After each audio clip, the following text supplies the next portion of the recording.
So I start my day with my thyroid medicine. और यहाँ पे टाइम हो रहा है अराउंड 5:30 मॉर्निंग का। तो मैं मॉर्निंग में 5 या 5:30 तक उठ जाती हूँ, क्योंकि फिर मेरे को अपनी योगा भी करनी होती है और फिर बच्चे उठ जाते हैं तो योगा नहीं हो पाती है। और वैसे भी आज यत्का स्कूल जाएगी तो उसके लिए लंच भी बनाना है, तो इसलिए मैं 5 या 5:30 तक उठ जाती हूँ। मेडिसिन के बाद मैं पीती हूँ 1 ग्लास गुनगुना पानी हनी डाल के, वो भी ये पानी मैं सिप सिप करके पीती हूँ। अगर आप अपने दिन की शुरुआत गुनगुने पानी से करेंगे तो आपको कॉन्स्टिपेशन जैसी प्रॉब्लम में धीरे धीरे करके आराम आने लगेगा। और ये जो ल्यूकवार्म वाटर है हनी वाला, ये इम्यूनिटी के लिए भी बहुत अच्छा रहता है। पानी पीने के बाद और टॉयलेट यूज़ करने के बाद मैं करती हूँ अपनी योगा। योगा मेरी हो गई है। अब मैं आ गई हूँ किचन में और टाइम हो गया यहाँ पे 7 o'clock। और क्योंकि आज यत्का के स्कूल जाना है तो मैं उसके लिए बना रही हूँ लंच। तो कल ना मैंने आलू के पराठे बनाए थे, तो उसकी स्टफिंग बच गई है। तो उसी स्टफिंग के मैं बनाऊँगी कटलेट्स। तो आपके साथ भी मैं रेसिपी शेयर कर लेती हूँ। यहाँ मैंने ली है आलू के पराठे की बची हुई स्टफिंग। अगर आपके पास बची हुई स्टफिंग ना हो तो आप उबले हुए आलू को मैश करके उसमें मसाले डाल के इस रेसिपी को बना सकते हैं। अब इस बची हुई स्टफिंग में मैं डाल रही हूँ 7 से 8 चम्मच ब्रेड क्रम्स। ब्रेड क्रम्स आपको इसमें अच्छी क्वांटिटी में डालना है। ब्रेड क्रम्स डालने से क्या होगा, ये जो आलू के कटलेट हैं ये ऑयल में डालने से फिर फटेंगे नहीं। अब हम इन सब चीज़ों को हाथ से मिक्स कर लेते हैं। मसाला मैं इसलिए नहीं डाल रही हूँ क्योंकि ऑलरेडी आलू में मसाला पहले से डला हुआ है। ये मसाला कुछ इस तरीके का दिखेगा। अब हम क्या करेंगे, इस आलू के जो हमने स्टफिंग बनाई है इसके छोटे छोटे से कटलेट बना लेते हैं। कटलेट आप अपने हिसाब से थोड़े छोटे या बड़े बना सकते हैं। यहाँ बची हुई जो स्टफिंग है उसके 6 से 7 कटलेट बनके तैयार हो गए हैं। यहाँ मैंने एक बोल में लिया है 2 बड़े चम्मच मैदा। अब हम इसमें थोड़ा थोड़ा पानी डाल के इसका स्लरी जैसा बना लेंगे। लेकिन ध्यान रहे इसमें बिल्कुल भी गुठलियाँ नहीं होनी चाहिए, तो उसके लिए पानी आपको थोड़ा थोड़ा करके डालना है और पानी भी डालते जाना है, साथ साथ मिक्स भी करते जाना है। यहाँ मैदा की पतली सी स्लरी बनके तैयार हो गई है। अब हम क्या करेंगे, एक कटलेट लेंगे, उसको ये जो हमने मैदा की स्लरी बनाई है इसमें अच्छे से डिप करेंगे चारों तरफ से। उसके बाद इस कटलेट को हम ब्रेड क्रम्ब से कोट कर लेंगे। तो ब्रेड क्रम्ब्स आपको थोड़ा सा ज़्यादा लेना है। तो यहाँ पर एक कटलेट बनके रेडी हो गया है। अब बस हम इसको ऑयल में या तो शैलो फ्राई कर लेंगे या फिर डीप फ्राई कर लेंगे। यहाँ मैंने एक पैन में ऑयल को मीडियम गरम कर रखा है और फ्लेम को कर रखा है मीडियम फ्लेम पर मैं इसमें डाल दूँगी कटलेट और फिर पहले उनको नीचे से सिकने दूँगी, उसके बाद ही फ्लिप करूँगी। डालते ही इनको हमको फ्लिप नहीं करना होता है। तो ये लीजिए, फर्स्ट लंच यत्का का तैयार हो गया है। आप चाहें तो इसको ऐसे ही रख सकते हैं या मेरी तरह टमाटो केचप के साथ भी रख सकते हैं। दूसरा जो मैं लंच बना रही हूँ वो मैं यत्का के लिए बना रही हूँ पराठा, और सब्जी ऑलरेडी मैंने बना दी है। तो यहाँ मैंने आटे में डाला है थोड़ा सा नमक और अब मैं इसमें डालूँगी थोड़ी सी अजवाइन। तो जब भी आप अपने बच्चों के लिए पूड़ी या पराठे रखें लंच में या घर में भी बनाएं तो उसमें थोड़ी सी अजवाइन ज़रूर डालें। अजवाइन एक तो क्या है ना, डाइजेशन में अच्छी रहती है और दूसरा ये ना हाई इन कैल्शियम होती है। तो ये बहुत अच्छा खाद्य पदार्थ है। तो आप जब भी पराठे या पूड़ी बनाएं तो अजवाइन का यूज़ ज़रूर करें। अब बस मैं इसको जैसे हम रेगुलर आटा लगाते हैं उस तरीके से लगा लूँगी। तो यहाँ लीजिए, यत्का का लंच रेडी हो गया है। एक में मैंने रखे हैं कटलेट और दूसरे लंच में रखा है पराठा सब्जी और थर्ड लंच में रखी है पोहा की नमकीन। इस पोहा की नमकीन की रेसिपी मैं अपनी ऑलरेडी एक व्लॉग में शेयर कर चुकी हूँ। तो यत्का भी यहाँ पे उठ गई है और उसके लिए मैंने बना दिया है हल्दी वाला दूध। टाइम हो गया है 7:15। यत्का is ready to go school now. Bhav को आज स्कूल नहीं जाना है, लेकिन यत्का के स्कूल जाते ही ये भी उठ गया है। तो सबसे पहले इसको पानी, ब्रश और दूध देना है। सो फाइनली अब यहाँ पे टाइम हो गया है अराउंड 8:30। तो मैं भी अपना कर ले रही हूँ ब्रेकफास्ट और भव भी अपना दूध पी ले रहा है। As you can see in the clock, time हो गया है 8:45। तो हमारा इस टाइम तक ब्रेकफास्ट हो जाता है। Did you like my haircut? I got it yesterday from Great Clips. Breakfast के थोड़ी देरी बाद मैं ले लेती हूँ अपना शावर, क्योंकि होता क्या है, अगर मैं ब्रेकफास्ट के बाद घर के कामों में लग जाती हूँ तो भगवान जी का नहलाना भोग लगाना सुबह का बहुत लेट हो जाता है। तो पहले मैं ब्रेकफास्ट के बाद शावर लेती हूँ, भगवान जी को स्नान कराती हूँ, उसके बाद जितने भी घर के काम होते हैं उसमें लगती हूँ। वैसे भी जितने भी मंदिर होते हैं उनमें आपने देखा होगा भगवान जी को स्नान कराने का, भोग लगाने का, शयन कराने का एक फ़िक्स टाइम होता है।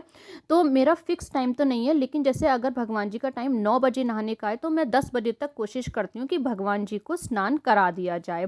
थोड़ा बहुत ऊपर नीचे मेरा हो जाता है, लेकिन कोशिश मेरी रहती है कि 9 से 10 के बीच में भगवान जी को स्नान करा दिया जाए।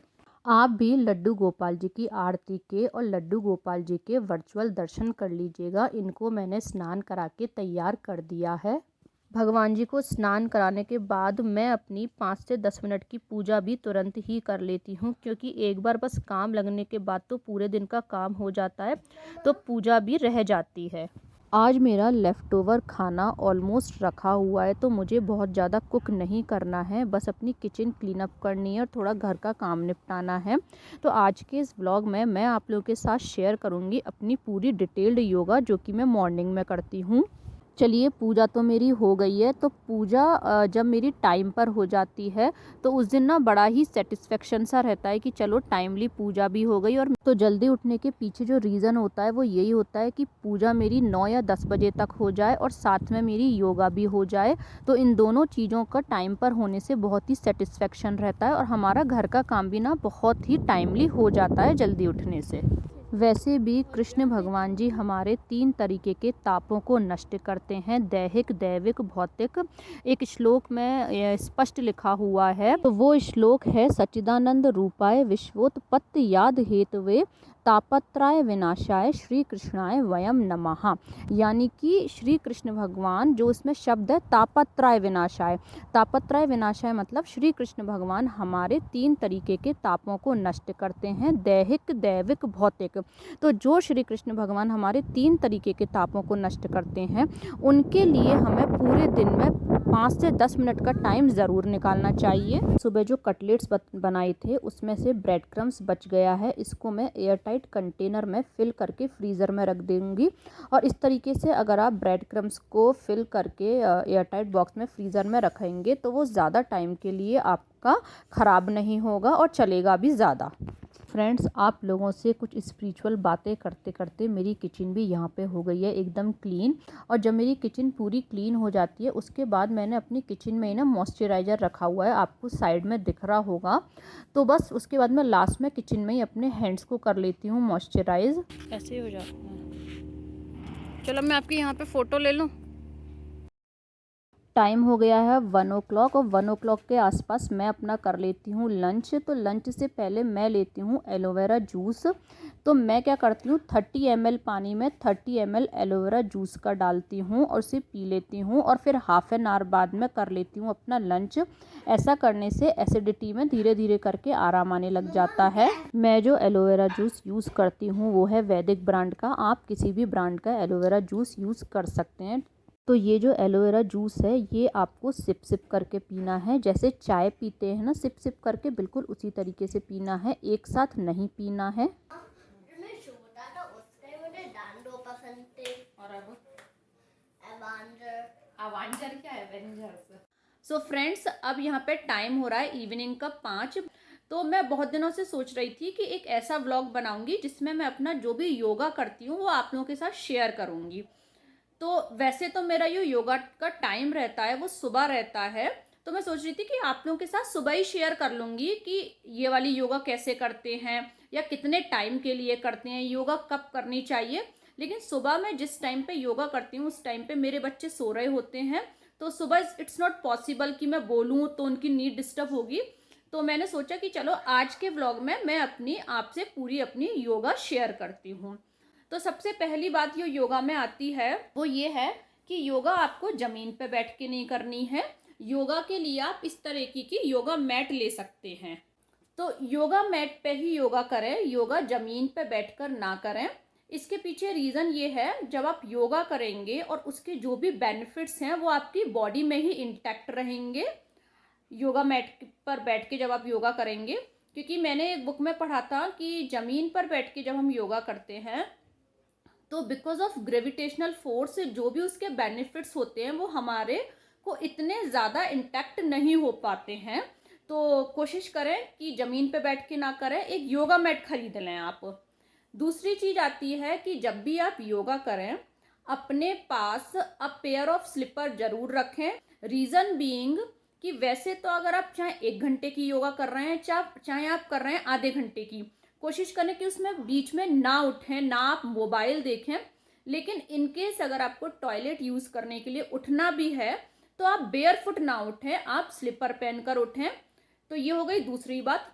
तीसरी बात आती है कि अगर आप इनिशियली योगा स्टार्ट कर रहे हैं, जैसे मैंने अपनी योगा स्टार्ट करी थी 5 साल पहले, अब तो मेरे रूटीन में आ गई है, तो आप इस तरीके की एक डायरी बना लें। देखो आप, ये देखो इस तरह से, और उस पर लिख लें कि आपको कौन सी योगा नंबर 1 पर करनी है, कौन सी नंबर 2 पर करनी है, कौन सी 3 पर करनी है, एंड सो ऑन। तो इस तरीके से जब मैंने 5 साल पहले शुरू करी थी तो अपनी एक डायरी मेंटेन करी थी। तो आप इस तरह से डायरी मेंटेन करेंगे ना तो उससे क्या होगा, आपको एक रूटीन रहेगा, मतलब आपका एक सीक्वेंस रहेगा कि आपको फर्स्ट नंबर पे ये करनी है, second, third and so on. अगर आप डायरी नहीं बनाएंगे तो आपकी वो ऊपर नीचे हो सकती है।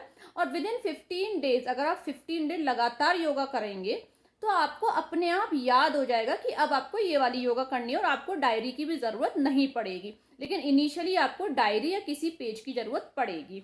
तो ये हो गई 3 बातें योगा करने के लिए। अब जो सबसे इम्पॉर्टेंट बात आती है वो ये कि योगा किस टाइम पे करनी है।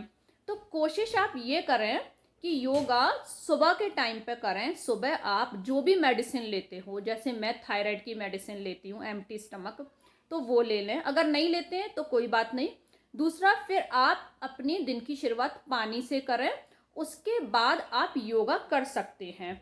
क्योंकि योगा के लिए ऐसा बोला जाता है कि पानी पीने के भी 15 मिनट बाद योगा करी जाती है। जब मैं पानी पीती हूँ उसके बाद टॉयलेट यूज़ करती हूँ तो इतनी देर में 15 मिनट हो जाते हैं, तो उसके बाद ही मैं अपनी योगा करती हूँ। और योगा मेरी 1 घंटे की रहती है। तो कोशिश करें कि सुबह पानी पीने के 15 मिनट बाद आप योगा कर सकते हैं।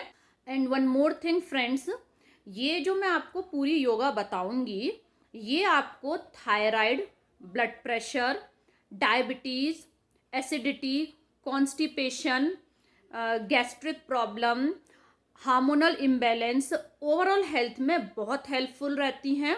क्योंकि मैं आपसे अपना एक एक्सपीरियंस शेयर करती हूँ। मेरे को 5 से 6 साल पहले हाइटल हर्निया हो गया था। मेरे को इतनी ज़्यादा एसिडिटी रहती थी, I was not able to eat even a single chapati in a day.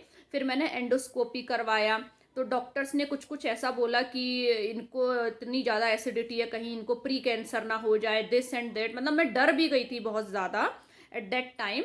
तो मेडिसिन भी इतनी ज़्यादा असर नहीं कर रही थी। जैसे कुछ दिन ली तो असर करा, फिर उनकी बॉडी को आदत हो जाती थी तो वो असर करना बंद कर देती थी। तब मैंने अपनी लाइफ स्टाइल में कुछ चेंजेस करे, लाइक अपनी फूडिंग हैबिट्स में, अपना स्लीपिंग टाइम, अपना वेकअप टाइम, योगा को मैंने अपनी लाइफ में स्टार्ट किया करना। एंड ग्रेजुअली मैंने देखा कि with the help of yoga और जो मैंने अपनी लाइफ स्टाइल चेंज करी थी विदाउट एनी मेडिकेशन, मेरी जो ये जो प्रॉब्लम थी कि मैं एक चपाती भी जो नहीं खा पाती थी वो धीरे धीरे करके सही होने लग गई। इवन जिस टाइम मेरे को ये प्रॉब्लम हुई थी मेरे बच्चे भी छोटे थे, इवन भव तो इतना छोटा था कि मैं उसको फीड भी कराती थी। तो it was very tough for me. With the help of yoga मेरा थायराइड भी विद इन रेंज आने लग गया। प्लस जो इस तरीके की प्रॉब्लम्स चल रही थी कि मैं बिल्कुल कुछ नहीं खा पाती थी, उसमें भी मुझे इम्प्रूवमेंट मिला।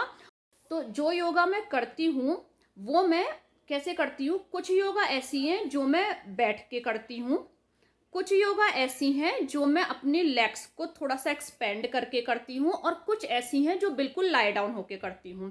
तो आज के वीडियो में मैं आपको कुछ योगा शेयर करूँगी, फिर नेक्स्ट किसी व्लॉग में मैं अपनी बाकी की योगा भी आपसे शेयर करूँगी। सो फ्रेंड्स, सबसे पहले हम योगा करने से पहले अपने हाथों के पोस्चर को देखेंगे। तो आप अपने हाथ इस तरीके से कर सकते हैं, या तो ये जो आपकी रिंग फिंगर होती है और ये लिटिल फिंगर, इसके सेंटर में थंब को इस तरह से कर लीजिएगा और जो इंडेक्स और मिडिल फिंगर है उसको इस तरह से ज्वाइन करके ऐसे कर सकते हैं। इसको प्राण मुद्रा कहते हैं। अगर आपको स्टमक रिलेटेड प्रॉब्लम है तो आप ये वाली मुद्रा कीजिएगा, और अगर आपको स्टमक रिलेटेड प्रॉब्लम इतनी ज्यादा नहीं है तो आप नॉर्मल पोस्चर भी कर सकते हैं, जिसमें कि इंडेक्स फिंगर और थंब को मिला के किया जाता है। सो आई एम डूइंग द प्राण मुद्रा। इसको प्राण मुद्रा बोलते हैं, जिसमें रिंग और लिटिल फिंगर के बीच में हमारा थंब इस तरीके से जाता है। तो सब हमें पूरी योगा में अपने हाथों को अपने नीज के ऊपर इस तरीके से रख लेना है। तो मैंने प्राण मुद्रा बना ली है। दूसरी चीज हमें जो करनी है वो है, कोई भी योगा स्टार्ट करने से पहले हम ओम की चैंटिंग करेंगे। ओम की चैंटिंग हमारे लिए एक योगा का भी काम करती है। साथ में ये होता है कि हम अपनी योगा स्टार्ट करने से पहले भगवान का नाम भी ले लेते हैं। तो मैं आपको बताती हूँ आपको ओम की चैंटिंग कैसे करनी है, आप स्टार्टिंग में कितनी बार कर सकते हैं। सबसे पहले आपको ब्रीद इन करना है। अब आपको ओम बोलना है।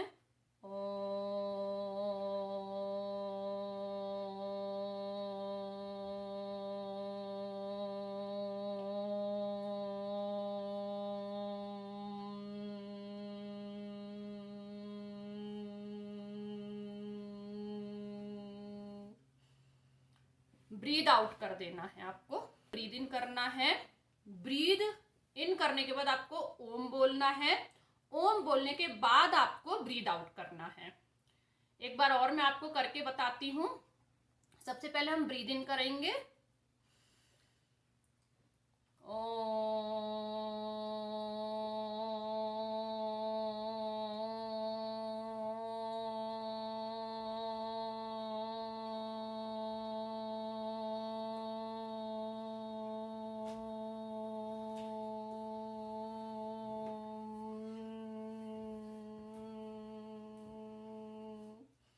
Breathe out. ओम की चैंटिंग में आपको इनिशियली किस बात का ध्यान रखना है, आपको जो ब्रीद इन करनी है ना वो एकदम 100% नहीं करनी है। जितनी आपकी लंग्स में कैपेसिटी है उसकी आपको 70% करनी है। धीरे धीरे करके आप देखेंगे आपके अंदर इतना कॉन्फिडेंस आ जाएगा कि आप अपने आप पता लगा लेंगे कि आपको जो ब्रीद इन करनी है वो कितनी करनी है, पहली चीज। दूसरी चीज जो आपको करनी है, एक बार ओम की चैंटिंग करने के बाद, जैसे मैं ऐसे ओम की चैंटिंग कर रही हूं,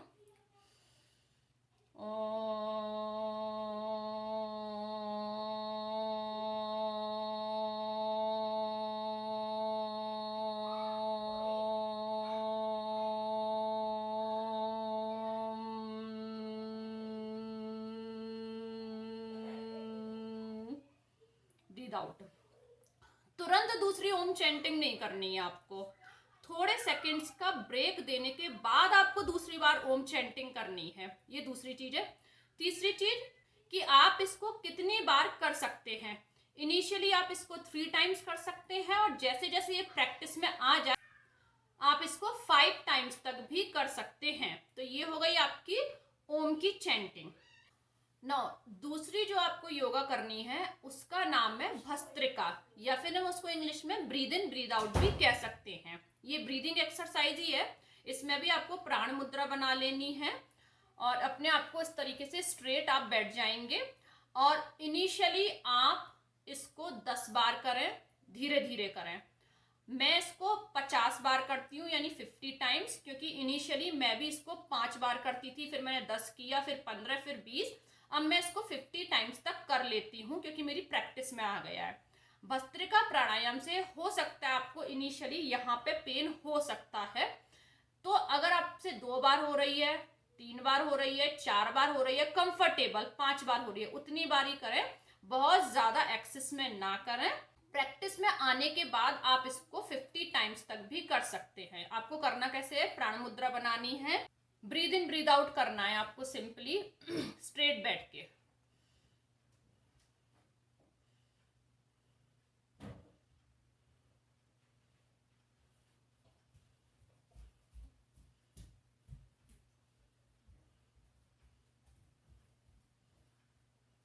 मैंने अभी आपको 10 टाइम्स करके बताया है। आपसे 10 टाइम्स भी नहीं होता है तो आप 5 टाइम्स करें स्टार्टिंग में, 5 टाइम्स भी नहीं होता है तो 3 टाइम्स करें, 3 टाइम्स भी नहीं होते तो चाहे आप 2 टाइम्स ही करें, लेकिन ये भी भस्त्रिका प्राणायाम भी बहुत अच्छे प्राणायाम में आता है और ये एक ब्रीदिंग एक्सरसाइज है।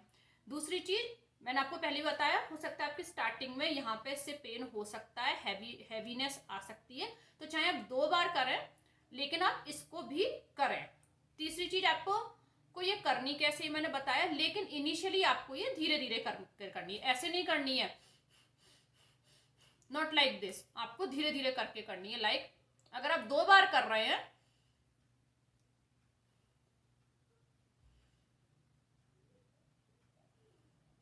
इस तरीके से करनी है।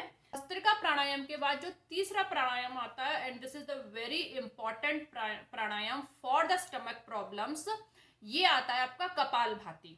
कपालभाति भी आपको इनिशियली 5 मिनट करना है, फिर आप 5 मिनट से 10 मिनट तक कर सकते हैं, और मैं तो अब मेरी प्रैक्टिस में आ गया तो 15 मिनट तक भी कर लेती हूँ, लेकिन इनिशियली आपको 5 मिनट करना है। अगर 5 मिनट नहीं हो तो 3 मिनट करें, 3 मिनट भी नहीं हो तो 2 मिनट करें। इसको आपको कैसे करना है, इसको भी आपको ना तो बहुत ज्यादा धीरे करना है ना बहुत ज्यादा फास्ट करना है, मीडियम स्पीड से करना है। इसको करने के लिए मैं आपको 1-2 बातें बताती हूँ। जैसे कई बार जब आप टीवी में एडवर्टीजमेंट देखते हैं, कोलगेट के पहले आते थे और पहले उसका एडवर्टीजमेंट आता था, कोलगेट जैसे जो टूथपेस्ट होते हैं, तो उसमें जो लोग एडवर्टीजमेंट देते थे वो ऐसे करते थे, मुंह से सांस को बाहर निकालते थे। तो जिस तरीके से हम मुंह से सांस को बाहर निकाल रहे हैं, उसी सेम तरीके से हमको नोज से अपनी सांस को बाहर निकालना है।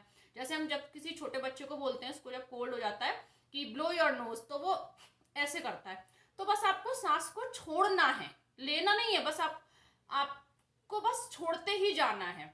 तो मैं आपको करके दिखा देती हूँ। सबसे पहली चीज, आपको हल्का करना है, जोर नहीं लगाना है, आवाज कम निकालनी है। जैसे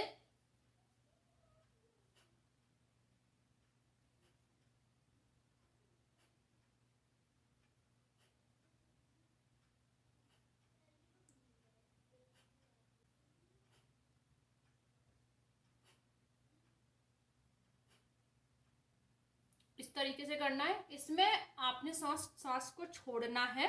फिर आप कहेंगे कि फिर हम सांस दोबारा लेंगे कैसे? जब आप सांस छोड़ेंगे ना, तो अपने आप ही आपकी जो सांस है वो इन हो जाएगी। जब आप आउट करेंगे, जैसे अब आप देखना मेरा स्टमक अंदर जाएगा, अभी अपने आप बाहर आ गया, बाहर आया, इट मीन्स कि अपने आप सांस हमारी भर जाती है। ठीक है, तो ये हो गई आपकी कपालभाति। इसको भी आपको इनिशियली 5 मिनट करना है, बहुत ज्यादा जोर लगा के कोई भी आसन नहीं करना है, क्योंकि कपालभाति अगर आप जोर लगा के करेंगे, बहुत तेजी से करेंगे, तो इसके कुछ नुकसान भी होते हैं। जैसे तेजी से करने से कई बार क्या होता है, ब्लड प्रेशर हाई भी हो जाता है। तो कोई भी योगा ना तो आपको बहुत ज्यादा तेजी से करनी है, ना बहुत ज्यादा धीरे करनी है, आपको मीडियम स्पीड से करनी है। कपालभाति मैं 15 मिनट करती हूँ, आप इनिशियली 5 मिनट, 5 नहीं हो तो 4, 3, 1 मिनट भी कर सकते हैं, और इसका टाइम आप फिर 5 मिनट से 10 मिनट तक भी कर सकते हैं। आती है बाह्य प्राणायाम। बाह्य प्राणायाम कैसे करना है, आपने प्राण मुद्रा लगानी है, ब्रीद इन करना है,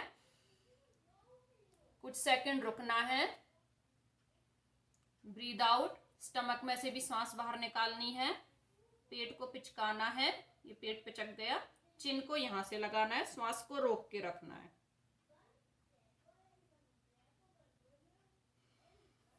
ये हो गई बाह्य प्राणायाम। इसको आप इनिशियली 3 बार कर सकते हैं, मैक्सिमम 5 बार कर सकते हैं।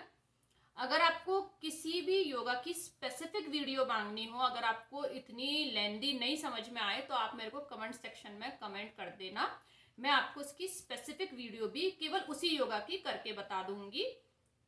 एक बार मैं बाह्य प्राणायाम और बता देती हूँ आपको कैसे करना है। प्राण मुद्रा लगानी है, breathe in, hold for few second, breathe out from the stomach as well, stomach को अंदर लेना है, चिन को यहां से लगाना है, ब्रीद को होल्ड करके रखना है जितनी देर कर सकते हैं। ये हो गई बाह्य प्राणायाम। नेक्स्ट आपकी आती है अनुलोम विलोम। अनुलोम विलोम में हमने क्या करना है, अपना राइट हैंड यूज करना है, तो लेफ्ट हैंड को हम उसी पोस्चर पे लगा देंगे। राइट हैंड का थंब हमारा राइट नॉस्ट्रिल पे जाएगा और मिडल की फिंगर हमारी लेफ्ट नॉस्ट्रिल पे जाएंगी। तो हमने इसको ऐसे करना है, जब हम राइट नॉस्ट्रिल को प्रेस करेंगे तब लेफ्ट से हम ब्रीद इन करेंगे, ब्रीद आउट। अब जिससे हमने ब्रीद आउट किया है उसी से ब्रीद इन करेंगे, ब्रीद आउट। अब जिससे हमने ब्रीद आउट किया है उसी सेम नॉस्ट्रिल से हम ब्रीद इन करेंगे।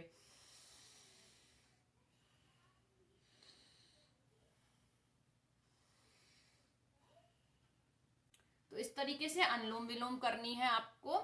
इसको भी आप आराम से 5 मिनट, आपको अच्छा लगे तो आप 10 मिनट तक कर सकते हैं। इसको भी आपको धीरे धीरे करके करना है और राइट हैंड से करना है। राइट नॉस्ट्रिल पे थंब रखना है, लेफ्ट नॉस्ट्रिल पे ये दोनों फिंगर्स रखनी है। एक बार और बता देती हूँ।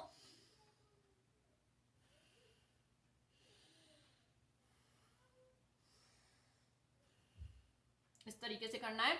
कोई भी योगा अगर आपको नहीं समझ में आए, comment me in the comment section. Next जो आपको योगा करनी है वो आपको करनी है बटरफ्लाई। बटरफ्लाई के लिए आपको क्या करना है, बटरफ्लाई के लिए अपने दोनों पैरों को इस तरीके से मिलाएंगे और जितना आप अंदर की तरफ इनको ले जा सकते हैं ले जाएं और बस अपने थाइस को इस तरीके से आपको मूव करना है एज लाइक बटरफ्लाई। इसको भी आप इनिशियली 5 मिनट, प्रैक्टिस में आ जाए तो 10 मिनट तक कर सकते हैं। इसमें आपको नॉर्मल ब्रीदिंग करनी है। इसमें ऐसा नहीं है कि आपको ब्रीद कहीं पे होल्ड करके रखनी है या ब्रीद इन पहले करना है ब्रीद आउट, ऐसा नहीं है। नॉर्मल आपको अपनी ब्रीदिंग करनी है जैसे आप नॉर्मल करते हैं और बस आपने अपने जो थाइज हैं उनको इस तरीके से मूव करना है। पैर को हो सकता है आप इनिशियली करेंगे तो आपका पैर इतना रहेगा, यहाँ रहे, क्योंकि आपको प्रैक्टिस ना हो, लेकिन प्रैक्टिस करते करते इस पैर को जितना आप पीछे ले जाएं उतना लेके जाएं तो इट विल बी गुड। उतना पीछे ले जाएंगे तो ज़्यादा अच्छा रहेगा। इतनी योगा जितनी भी मैंने अभी आपको करके दिखाई, ये सब आपको बैठ के करनी है, क्रिस क्रॉस लैग करके करनी है। अब जो मैं आपको बता रही हूँ इसमें आपको इस तरीके से बैठना है, जैसे नॉर्मल जैसे हम पैर फैला के बैठ जाते हैं इस तरीके से आपको बैठ जाना है। लेटना नहीं है, इस तरीके से बैठना है, सिर्फ पैरों को आगे फैला लेना है आपको। आपकी जो ये टोज है ना, इनको आपको आगे पीछे करना है इस तरीके से। इनको हम कहते हैं माइक्रो एक्सरसाइजेस, यानी कि सूक्ष्म व्यायाम। थोड़ी देर ऐसे करना है, फिर अपने पैरों को एक एक करके ऐसे करना है, फिर दोनों को ऐसे करना है, फिर आपको इसको क्लॉकवाइज घुमाना है और एंटी क्लॉकवाइज घुमाना है। इन चारों एक्सरसाइज को तो आप दिन में कभी भी कर सकते हैं, टीवी देखते देखते, भले आपने खाना खा लिया हो, क्योंकि इसमें ना कोई भी ब्रीद इन ब्रीद आउट का चक्कर नहीं है।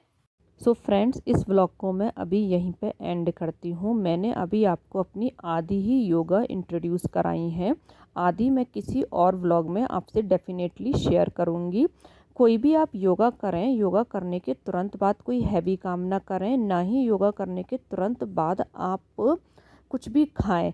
योगा करने के बाद या तो आप शवासन कर सकते हैं या फिर आप योगा मैट पर ही थोड़ी देर नॉर्मली बैठकर रेस्ट कर सकते हैं। लेकिन कोई या तो आपको हैवी काम नहीं करना है तुरंत, ना ही कुछ खाना है।